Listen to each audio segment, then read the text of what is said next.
भतार है, यार है, धंधा करती हो, क्यों जा रही हो बाहर, क्यों आ रही हो, क्यों ऐसे बात तो लड़के को पटाने के लिए आती है, इतनी सिंगार पटार, मतलब 2 छुट्टी मानो सिंगार पटार हो गया।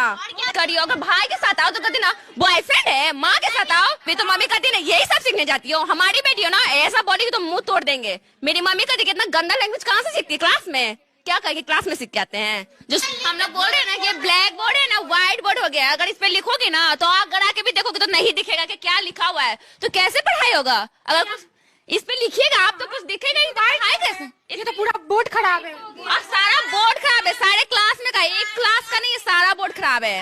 ये सारा बोर्ड ही अगर सर कुछ मेन पॉइंट भी लिखेंगे तो हम लोग को पढ़ने में बहुत दिक्कत होता है, आंखें खराब होती है देखने में, बार बार पूछती है कि सवाल को सर भी आंसर देते कि क्यों बताएं बार बार क्या लिखा हुआ है।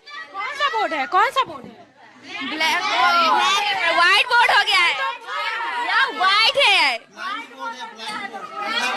ब्लैक वाला। हम लोग का जितना भी हम लोग महीना में फीस जमा करते हैं वो सारा पैसा कहाँ जाता है, घोटाला नहीं हो रहा है। मैम लोग कहती कि हम लोग को तनख्वाह नहीं मिलता है, टीचर लोग कहती कि हम लोग को पैसा नहीं मिलता। अगर प्रिंसिपल मैम को पैसा जमा करते तो फिर पैसा जाता कहाँ है। अगर मैम को नहीं मिलता है हम लोग में नहीं होता तो खर्चा होता कहाँ है पैसा। वही तो बात तो आप सही बोल रही है, 120 रुपया लिया जाता है ना प्रिंसिपल को हर महीने देते हैं हम लोग पैसा, तो पैसा टीचर को नहीं मिलता है, ब्लैक बोर्ड में नहीं होता तो पैसा जाता कहाँ है। सब प्रिंसिपल रख लेते हैं सारा जो सर